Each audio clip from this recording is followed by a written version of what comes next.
Sagittarius, hi. So this is going to be a reading for the month of November 2025. And I'll do the reading for you and then I'll close it off with a oracle card. And these are general readings, so they may not resonate for all of you. If they do, there is an extended. At the end of the video, you can check out the link for that in the description box below if you want. Let's see, Saggy.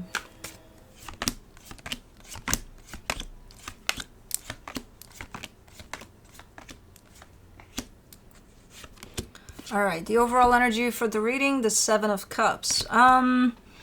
Maybe looking into some options here, into some ideas for something. It's a pretty creative energy that opens up this reading.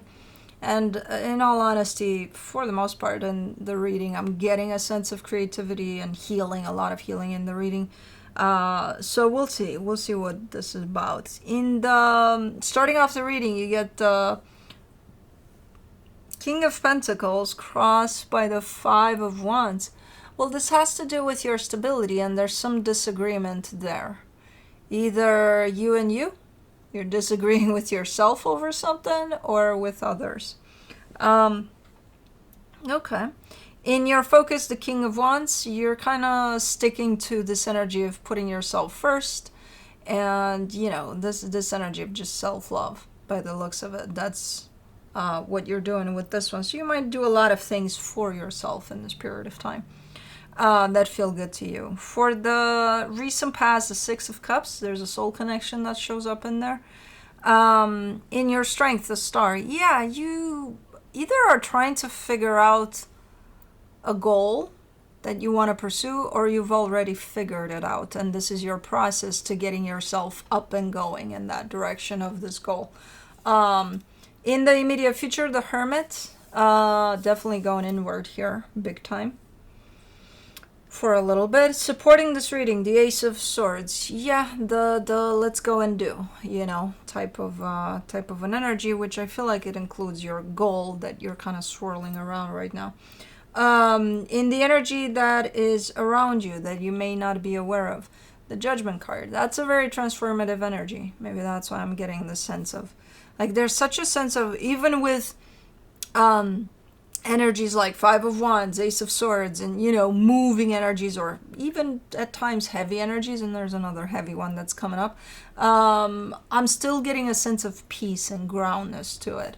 So there's a like a blanket over you that's very, very healing at this moment in time, and it could be because it's part of a process here, a transformation for you. In the Hopes and Fears, the Death card,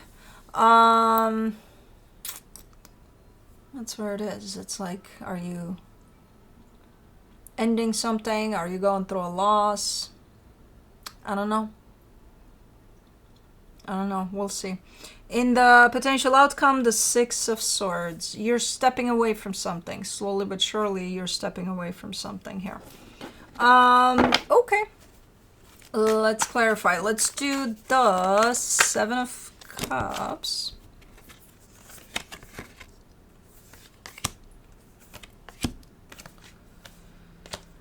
You get the King of Wands, the Moon, the Nine of Pentacles. Yeah, you got it going on. Like, this is that type of an energy that I usually look at and I'm like, they got their shit together. And you do, because you know what? It was a little redundant with this King of Wands showing up in your focus too. Because this, to me at least, is kind of a surface energy in which you do look good, but I'm like, how are you really doing, internally? And this kind of reveals the internal aspect of things too, in which I see a lot of stability and a lot of balance that you're showing up in. Hey, Boa.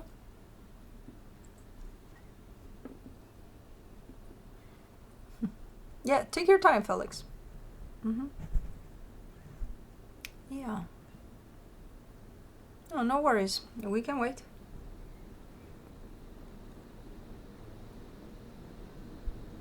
Okay, Baba. It's just a wire. You don't have to pretend as if you've never. And that's Mama's shit. Okay, let's move along. Let's go. Good, Baba. That's my laptop. No. Thank you. Okay, thank you very much. Come back soon. Oh,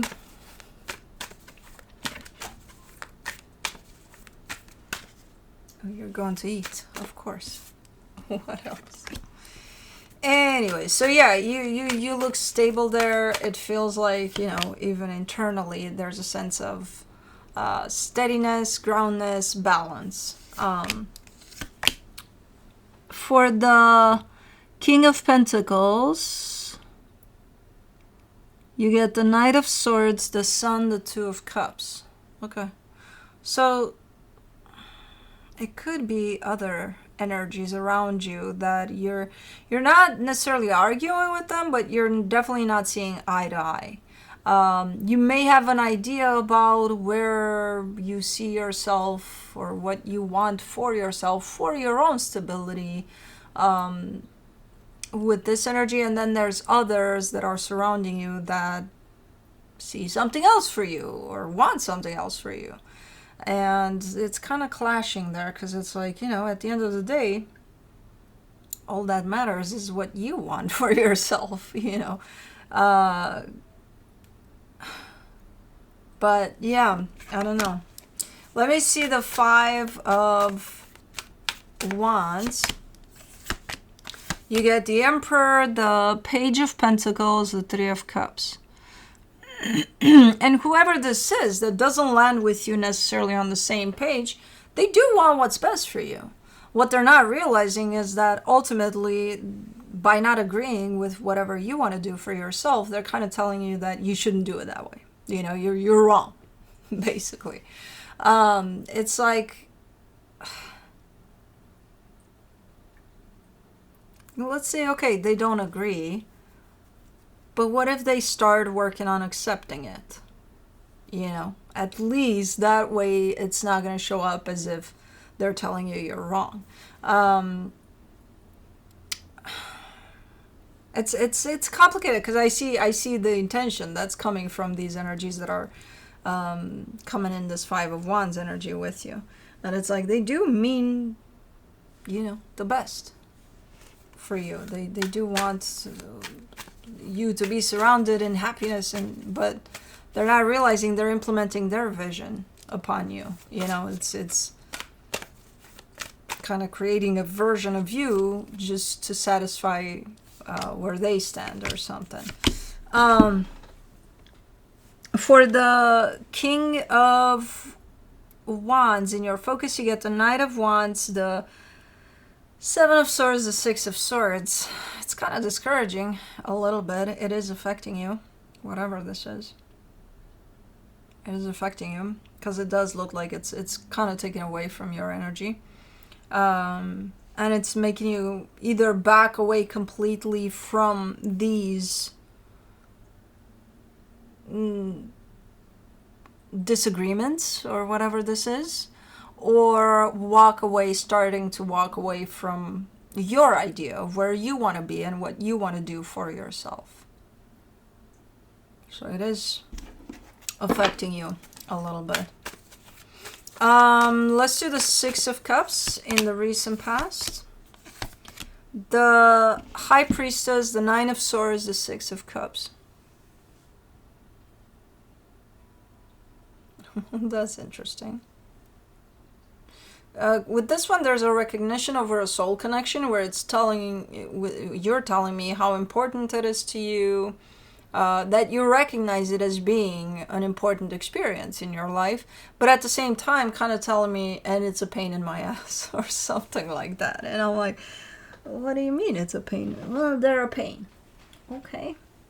But I love them despite that. Okay. So maybe that's who you're having a little bit of something with here. To me, it feels like family. It could be something else or someone else, but to me, it feels like a family type of an energy. Let me do the Star in your Strength. You get the Lovers, the Star, the Temperance card. But you're being patient with this whole process, with this whole I do believe this is a process of kind of standing up for yourself and remaining true to the version of you that you choose to be. And you're really exhibiting a lot of patience here through this with whoever this is, because you probably do indeed care for them. It's like, I think you're starting to maybe come from the angle of understanding where they're coming from, but not, or trying to not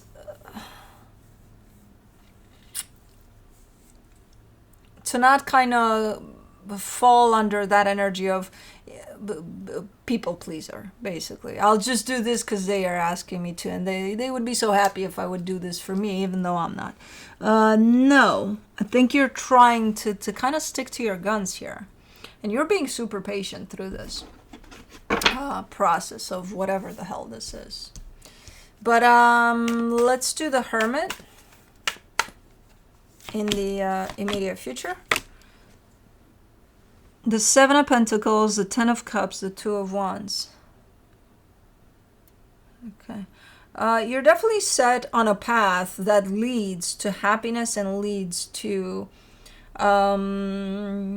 things that you may want or you may discover that you want along the way. You know, nothing is set in stone here in the sense of, oh yeah, I know exactly what I want and that's where I'm heading. Not necessarily. You know what you want as a general energy, but you don't know how that's going to look like. So you don't want to necessarily fixate on something in particular, because you want to keep that energy open towards whatever the universe wants to send me that matches my vision, my idea of what I want for myself as an energy. So the approach is super nice. I do see you at some point almost taking a break, even though the path is good. Everything looks good on this path.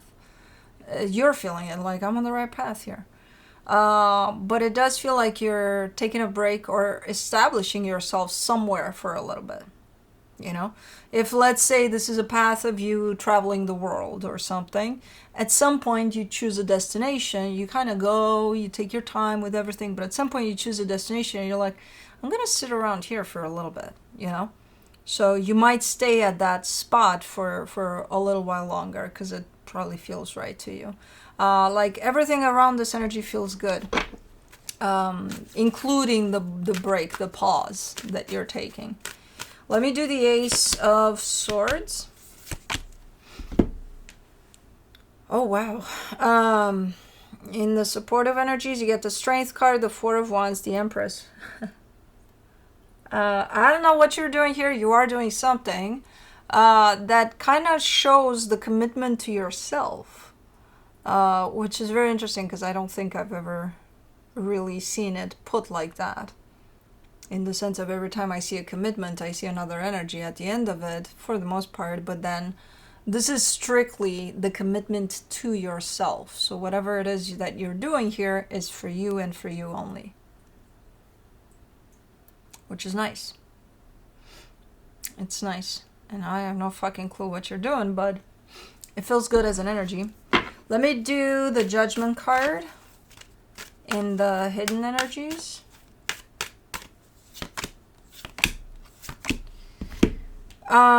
You get, for the Judgment card, you get the Magician, the Fool, the Page of Wands. Yeah, you're on a good, you know how it goes, because I always tell you, healing is in waves, you know, and there's that lower side of it, there's, you know, not great energies down there, and then there's an upper wave, a part in which, oh, everything feels great.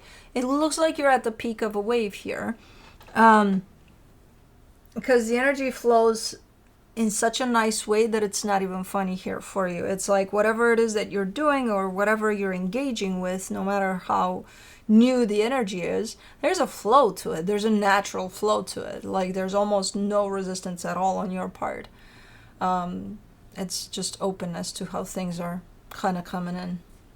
And it is a very transformative process for you, all of this. So it is part of a healing process for you. You're just up there on the high of the wave, apparently. So good. Good. Try to not hang on to it for, you know, when you feel it going down again. Try to not, oh, I gotta climb back up because it felt good there. No, that's healing. That's the process. So just let it flow in the way it wants to. For the death card in your hopes and fears, you get the Wheel of Fortune, the World card, the Nine of Wands. Yeah, you do have, there is a death process of some sort here. I'm not sure if it's yours. So it could involve a loss of some sort, because there is that notion of wishing you could turn back time here, but knowing that, you know, you can't, unless you're Superman. But there's almost understanding that, okay, this is happening. It sucks. I wish it didn't happen, but it is happening. So this is somewhere within this experience, this lands, this ending or this loss. And yeah, you're having a little bit of a hard time, but for the most part, there is acceptance over this. For the Six of Swords in the potential outcome, you get the Chariot, the Nine of Cups, the Hermit. Yeah, I don't know what you're leaving behind here. It almost feels like a part of your life or a chapter in your life or something like that, where I see you kind of starting to walk away from it. And the further you get away from it, the better you feel. The more you feel aligned with yourself and, you know, on this right path that you've already been on. But this is definitely something you're letting go of. And it feels super nice. Something that just doesn't resonate with you anymore. Let me see what the universe has as a final advice for you. The King of Swords, the Two of Wands, the Nine of Pentacles. Where's this? Yeah, I think you've gotten, this is just the understanding that, you know, sometimes you move, sometimes the energies move you, sometimes you need to rest, you need to take a break, sometimes, you know, the whole wavy type of an aspect to things that I explained earlier. You're giving me a sense of, yeah, I finally got that. And it helps knowing that. And it just, you know, it definitely contributes to a sense of me keeping balanced through all of it. If it wants to move, if it wants to not move, if it wants to, it's basically telling me I've learned how to pay attention to the flow, and it helps a lot. You know, even when it gets challenging, that's one of the things I try to remember the most. That's kind of what you're telling me here. Like, almost like, I got it.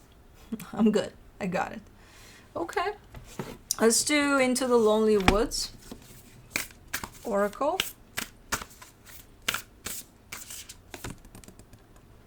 Gifts of the Lonely Path. Number 32.